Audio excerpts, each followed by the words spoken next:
Hello everyone, welcome to neetusehindi.com। साथियों, आज की इस वीडियो में हम बात करेंगे सजीव जगत में विविधता यानी कि यूनिट नंबर 1 इकाई 1 11th क्लास के बारे में आज हम बात करेंगे साथियों। जहाँ पे हम बात करेंगे ये जो यूनिट है साथियों, ये आपके नीट एग्जाम में यहाँ से टोटल 8 से 10 प्रश्न आते हैं। कितने प्रश्न? 8 से 10 प्रश्न आते हैं। इस जो इकाई है इसमें कुल मिला के आपको 4 चैप्टर पढ़ने हैं। कितने चैप्टर पढ़ने हैं? 4 चैप्टर।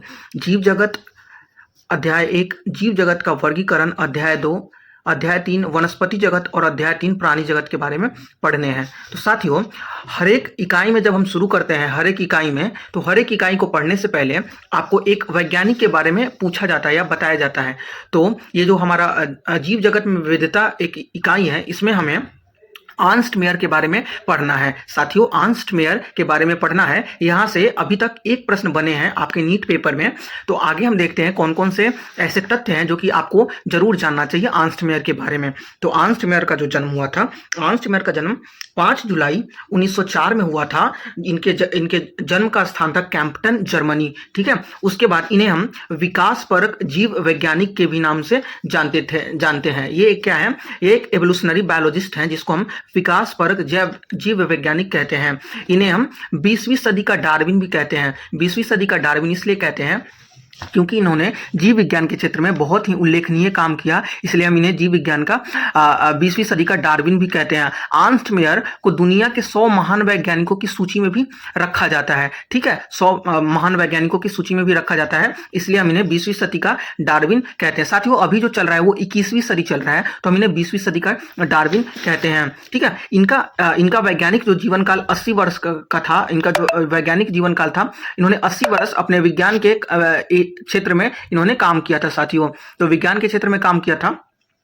तो इन्होंने खोज और पढ़ाई का काम किया था, जिसमें पक्षी विज्ञान, वर्गीकीकरण विज्ञान, प्राणी भूगोल विज्ञान, विकास, वर्गीकी और जीव विज्ञान के दर्शन एवं इतिहास में काम किया था।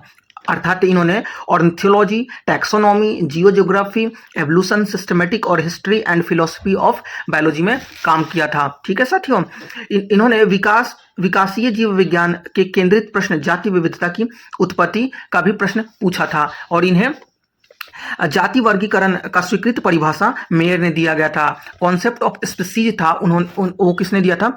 अर्नस्ट मेयर ने। इसका सबसे बायोलॉजिकल कॉन्सेप्ट ऑफ स्पीसीज की परिभाषा अर्नस्ट मेयर ने दिया था। अर्नस्ट मेयर को 3 पुरस्कारों से नवाजा गया था। कितने पुरस्कारों से साथियों? अर्नस्ट मेयर को 3 पुरस्कारों से नवाजा गया था, जिन्हें 3 ताजों का संज्ञा दी जाती है। जिन्हें 3 ताजों की संज्ञा दी जाती है। 3 ताजों की संज्ञा का जो है पहला जो संज्ञा है, वो पहला जो इन्हें पुरस्कार दिया गया था, वो पुरस्कार इन्हें दिया गया था सन 1983 में बाल्जन पुरस्कार यानी कि बाल्जन प्राइज दिया गया था। सन 1999 में जीव विज्ञान के लिए इंटरनेशनल प्राइज दिया गया था, और सन 1999 में ही इन्हें क्रूफेड प्राइज दिया गया था। क्रूफेड प्राइज दिया गया था साथियों, क्रूफेड प्राइज इन्हें दिया गया था। उसके बाद हम बात करते हैं मेयर के बारे में। हमने यहाँ तक बात करी साथियों। अब मेयर का निधन 2004 में 100 वर्ष की अवस्था में हुई थी। कितने वर्ष की अवस्था में हुई थी? 100 वर्ष की अवस्था में हुई थी। यहाँ तक हमने बात किया ये इकाई के शुरू में जो आपके एक वैज्ञानिक का नाम था उनके बारे में। अब हम बात करते हैं अपना अध्याय 1। अध्याय 1 का नाम है जीव जगत। अध्याय 1 जो जीव जगत है, उसमें हमें कौन कौन से टॉपिक पढ़ने हैं, कौन कौन सी बातें पढ़नी है। तो पहला जो हमारा टॉपिक है, जीव क्या है। जीव क्या है, उसके बाद जीव जगत में विविधता, उसके बाद है वर्गीकी संवर्ग, उसके बाद है वर्गीकी सहायक साधन। इसके बारे में पढ़ने हैं। ठीक है साथियों, तो जीव जगत के बारे में पढ़ते हैं। तो जीव जगत में जो है पहला जो है कि हमारा टॉपिक है वो है व्हाट इज लिविंग, यानी कि जीव क्या है साथियों। जीव क्या है? तो हमने बचपन से पढ़ता आ रहे हैं कि जो प्रजनन करे, जो सांस ले, जो खाए, जो घूमे, वो जीव है। लेकिन साथियों, यहाँ पे आपकी ये वाला परिभाषा जो है ये मान्य नहीं है, क्योंकि आप देखते चले कैसे कैसे हम किसी को जीव होना या किसी में जीव की जो लक्षण है उसको हम किस प्रकार से डिफाइन करते हैं साथियों। तो जीव क्या है? ग्रोथ। पहला जो गुण है जीवों में क्या होता है? ग्रोथ होता है। ये बता रहे हैं आपको। इसमें बताया जाएगा कि सच में जीव जो होते हैं वो ग्रोथ करते हैं या निर्जीव भी ग्रोथ करते हैं, निर्जीव भी वृद्धि करते हैं। तो साथियों, यहाँ पे आपको बताया गया है कि जो वृद्धि होते हैं जीवों में भार तथा संख्या में वृद्धि होना, ये दोनों वृद्धि के द्वियुग्मी लक्षण कहलाए जाते हैं। यानी कि कोई ये जीव है, ठीक है, ये जीव क्या है? ये अपनी संख्या बढ़ा रहा है, और साथ ही साथ इसमें वजन बढ़ रहा है, ठीक है, तो तब इसे हम वृद्धि कहते हैं। तो जैसे कि एक बच्चा जब जन्म लेता है, एक नवजात शिशु जो होती है उसका वजन जो सामान्य जो भार होता है वो 2.5 किलो होता है, यानी कि 2.5 केजी होता है साथियों, 2.5 केजी होता है। लेकिन अभी हमारा वजन कितना है साथियों? अभी हमारा वजन होगा करीब से करीब 60 किलो। मेरा वजन तो 60 केजी है। तो हमने क्या किया, अपने वजन में वृद्धि करा, ठीक है साथियों। तो वजन में वृद्धि करना और संख्या में वृद्धि करना ये द्वियुग्मी अभिलक्षण है किसके? जीव के। ट्विन कैरेक्टरिस्टिक्स हैं लिविंग के, ठीक है। लेकिन साथियों एक बात बताते चलूं आपको कि क्या देखो, अभी हम बात करते हैं माउंटेन्स के बारे में, पहाड़ों के बारे में बात करते हैं। आपने ना बहुत, हमारे जो बुजुर्ग लोग हैं, गांव के लोग हैं, वो क्या कहते हैं कि ये जिंदा पहाड़ है, ये मरा हुआ पहाड़ है। तो जिंदा पहाड़ और मरा हुआ पहाड़ क्या है साथियों? तो जिंदा पहाड़ मतलब क्या है कि उस पे डिपोजिशन होती रहती है, उस पे समय प्रतिदर इसमें क्या होती है, परतें चढ़ती जाती हैं और इस पहाड़ की हाइट यानी कि लेंथ में बढ़ोतरी होती है। तो देख लो, पहाड़ में भी बढ़ोतरी हो रही है, तो क्या हम इसे वृद्धि कहेंगे? इसे जो बाहरी तरीके से वृद्धि हो रही है, इसे हम वृद्धि कहेंगे? तो वृद्धि भी तो लक्षण नहीं हुआ, वृद्धि तो निर्जीव में भी होता है। तो क्या इसे हम परिभाषित करने वाले लक्षण मानेंगे? तो नहीं मानेंगे साथियों, वृद्धि करने वाले। जैसे देख लो, पादप में क्या होता है, पादप यानी कि जो पौधे और पेड़ पौधे होते हैं पूरी जीवन भर वृद्धि करते हैं। जो जानवर होते हैं, एनिमल होते हैं, एक समय सीमा तक वृद्धि करते हैं। जैसे हम लोग 20 से 22 साल तक, यानी कि 20 से 22 साल तक अपना जो है आकार बढ़ाते हैं, हमारे ऑर्गन्स के साइज बढ़ते हैं, वैसे बढ़ते रहते हैं, ठीक है।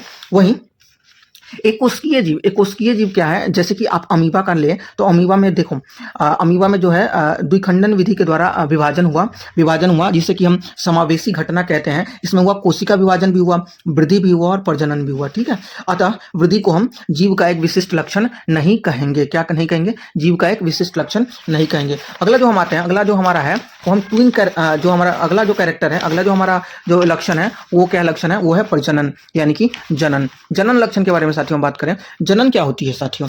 जनन जो होती है वो जनन लक्षण, सॉरी साथियों, मैंने यहाँ पे पेंसिल का यूज किया है, देखने में थोड़ी दिक्कत हो सकती है आपको।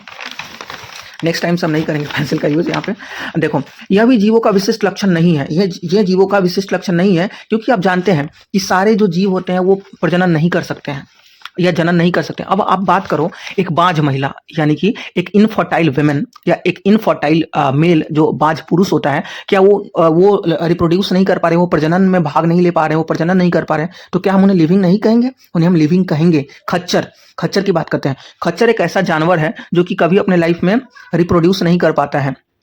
आपने पढ़ा होगा जो वर्कर बी होते हैं, यानी कामगार मधुमक्खियां होती हैं, वो भी अपना काम करती हैं, लेकिन वो जनन नहीं करती हैं, ठीक है साथियों। तो क्या उन्हें हम लिविंग नहीं कहेंगे? साथ ही साथ फंजाई में जो जनन होता है वो अलैंगिक बीजाणु के द्वारा होता है। मुकुलन जो होता है वो ईस्ट और हाइड्रा में होता है, और जो वास्तविक पुनर्जनन होता है वो प्लेनेरिया में होता है। ट्रू रिजनरेशन कैपेसिटी, तंतुमय शैवाल मोस और में विखंडन के द्वारा जनन होता है, यानी कि टूट जाता है, 2 संतति कोशिकाओं में विभाजित हो जाता है। तो क्या प्रजनन को जो हम वो क्या कहेंगे? डिफाइनिंग फीचर कहेंगे, यानी कि परिभाषित करने वाले लक्षण कहेंगे? नहीं कहेंगे साथियों, हम नहीं कहेंगे परिभाषित करने वाले लक्षण साथियों। अब हम बात करते हैं, अगला जो हम बात करेंगे वो बात करेंगे एक और इंपॉर्टेंट जो लक्षण के बारे में, उसका हमारा नाम है उपापचयी क्रिया। साथियों उपापचयी क्रियाओं के बारे में बात करेंगे। उपापचयी क्रियाएं क्या है साथियों? उपापचयी क्रियाएं मेटाबॉलिज्म, सभी जीवों में सभी जीव जो होती हैं वो रसायन की बनी होती हैं। पहला आपका एनसीईआरटी का ये लाइन है, सभी जीव जो होती हैं रसायन की बनी होती है। ये जीवों के विशिष्ट लक्षण है, ये जीवों के क्या है? विशिष्ट लक्षण है। अब बात करते हैं एक जो है, एक पत्थर का बात ले लेते हैं और एक कोशिका का बात ले लेते हैं। तो देखो, पत्थर के अंदर कोई भी केमिकल प्रोसेस नहीं चल रहा होता है, यानी कि रासायनिक क्रिया नहीं चल रही होती है किसी भी पत्थर के अंदर, लेकिन किसी भी सेल के अंदर एक रासायनिक प्रक्रिया चल रही होती है। वो भोजन लेगा, ठीक है, उसमें अगर कोई टूट फूट हो जाती है तो उसका रिपेयर करेगा, ठीक है, उसका मरम्मत करेगा। तो इनके अंदर क्या है? ये रासायनिक क्रियाएं चल रही हैं, ठीक है, मेटाबॉलिज्म चल रहा है। ये खाना लेगा, तोड़ेगा, अलग अलग सेल में जाएगा, अलग अलग जरूरतें पूरी होंगी। तो ये क्या कर रही है? इसमें मेटाबॉलिज्म यानी कि उपापचयी क्रियाएं हो रही हैं, संपन्न हो रही हैं। लेकिन एक पत्थर के अंदर या एक पहाड़ के अंदर या एक लकड़ी का, जो जैसे मेरा ये टेबल है, इसके अंदर किसी भी प्रकार का उपापचयी, जैसे पेंसिल का एग्जांपल ले, इसके अंदर किसी भी प्रकार का केमिकल रिएक्शन नहीं हो रहा है, ठीक है साथियों। एक हम टेस्ट ट्यूब का एग्जांपल लेते हैं। टेस्ट ट्यूब में हम एक उत्तक प्रवर्धन, आपने पढ़ा होगा या पढ़ोगे 12th क्लास में, तो उत्तक प्रवर्धन में क्या करते हैं? एक ट्यूब लेते हैं, ट्यूब के अंदर हम क्या करते हैं साथियों? देखते हैं कि क्या मतलब सेल ग्रो कर रहा है कि नहीं कर रहा है, कोशिका ग्रो कर रही है कि नहीं कर रही है। ये आप एक लाइव एग्जांपल देख सकते हैं। अगला जो हमारा है वो चेतना। अगला जो हमारा चौथा कैरेक्टरिस्टिक्स है वो है चेतना। चौथा जो विशेषता है वो चेतना यानी कि कॉन्शियसनेस। कॉन्शियसनेस क्या होती है? अब हम बात करते हैं उद्दीपन के बारे में। सॉरी साथियों, आपको देखने में बहुत ज़्यादा दिक्कत हो रही होगी साथियों, बिल्कुल लाइट से पेंसिल से लिखा हुआ चीज़ें चमक रहा है, मेरे को समझ में नहीं आता कि किस चीज़ से लिखूं। मैंने पेंसिल से लिख दिया है, लेकिन मैं बार बार इन चीज़ों को पढ़ पढ़ के आपको उंगली रख रख के पेंसिल रख रख के दिखाने की कोशिश कर रहा हूँ। तो उद्दीपन की बात करते हैं। तो उद्दीपन क्या होता है? कोई भी अंग, जैसे कि ये मेरा हाथ हुआ, ये मेरा हाथ हुआ और मेरे हाथ पे क्या है कि कोई पिंच कर रहा है, कोई ना पेंसिल से या किसी चीज़ से चुभा रहा है, ये चुभा दिया, देखो मैंने खुद को चुभा लिया। तो क्या है? ये उद्दीपन है। उद्दीपन मतलब बाहरी स्टिमुलस के प्रति हम रिएक्ट करते हैं। अब देखो ना साथियों, कोई कोई बी हमको काटने आएगी या काट लेगी, कोई मधुमक्खी काटेगी, तो हम उस पर क्या करेंगे? उससे बचने के लिए अपने आप को भगाएंगे। तो हमारा क्या है? उद्दीपन है, मतलब उसके लिए हम रिएक्ट कर रहे हैं, उसके लिए हम उसका जवाब दे रहे हैं। ठीक है, कोई मारने आएगा आपको, कोई भैंस मारने आएगी, तो आप भागोगे ना कि वहां पे खड़े रहोगे, मतलब हम कॉन्शियस हैं। और ह्यूमन तो, मनुष्य तो सबसे चालाक जानवर माना जाता है हमारे समाज में, हमारी सोसाइटी में, क्योंकि हम सब पे हमने राज किया है साथियों, सबको हमने अपने बस में कर लिया है, सब पे हम अपनी चाबुक चलाते हैं। देखते रहते हो जानवरों को लोग कैसे बांध के रखते हैं, उन्हें खिलाते हैं, उन्हें मारते हैं, उन्हें डांटते हैं, उन्हें प्यार भी करते हैं साथियों। ठीक है, तो उद्दीपन क्या होती है? भौतिकी, रासायनिक और जीवन जैविक, ये सारी क्या है? स्टिमुलर्स हैं, यानी कि ये सारी उद्दीपनकारी तथ्य हैं जो कि उद्दीपन में महत्वपूर्ण भूमिका निभाती है। जैसे भौतिकी क्या हो गया? जैसे तेज हवा चल गई तो आप घर में चले गए। रसायन, कोई आप पे पानी फेंक दिया, कोई केमिकल फेंक दिया, ये रासायनिक है। और कोई बी ने काट लिया, कोई भैंस ने आपको मार दिया, तो ये क्या हो गया? जैविक उद्दीपन के कारक है। ठीक है, देखिए अब क्या, अस्पताल में एक मनुष्य पड़ा हुआ है जो कि कोमा में है, जो कि क्या है? कोमा में है। कोमा मतलब क्या होता है साथियों? उसका ब्रेन वर्किंग में होता है, उसका जो मस्तिष्क होता है वो काम कर रहा होता है, लेकिन उसका जो लिम्स होता है, जो उसका पैर हाथ होता है, वो चला नहीं पाता है, वो चल नहीं पाता है, वो देख नहीं पाता है, वो बोल नहीं पाता। देख तो पाता है लेकिन परसीव नहीं कर पाता चीज़ों को, वो बोल नहीं पाता है। ठीक है, वो अपने अपने एक्टिविटीज़, अपने जो डेली लाइफ की एक्टिविटीज़ है, जो दैनिक कार्यक्रम, जो दैनिक चीज़ें हैं, वो खुद से नहीं कर पा रहा है। तो क्या उसे हम लिविंग में काउंट नहीं करेंगे? करेंगे साथियों उससे लिविंग में काउंट। ठीक है साथियों, क्योंकि वो किसी मशीन की सहायता से या किसी वेंटिलेटर पे या किसी और चीज पे, किसी और सपोर्टिव सिस्टम के द्वारा वो चल रहा होता है। फिर हम बात करते हैं कोशिका।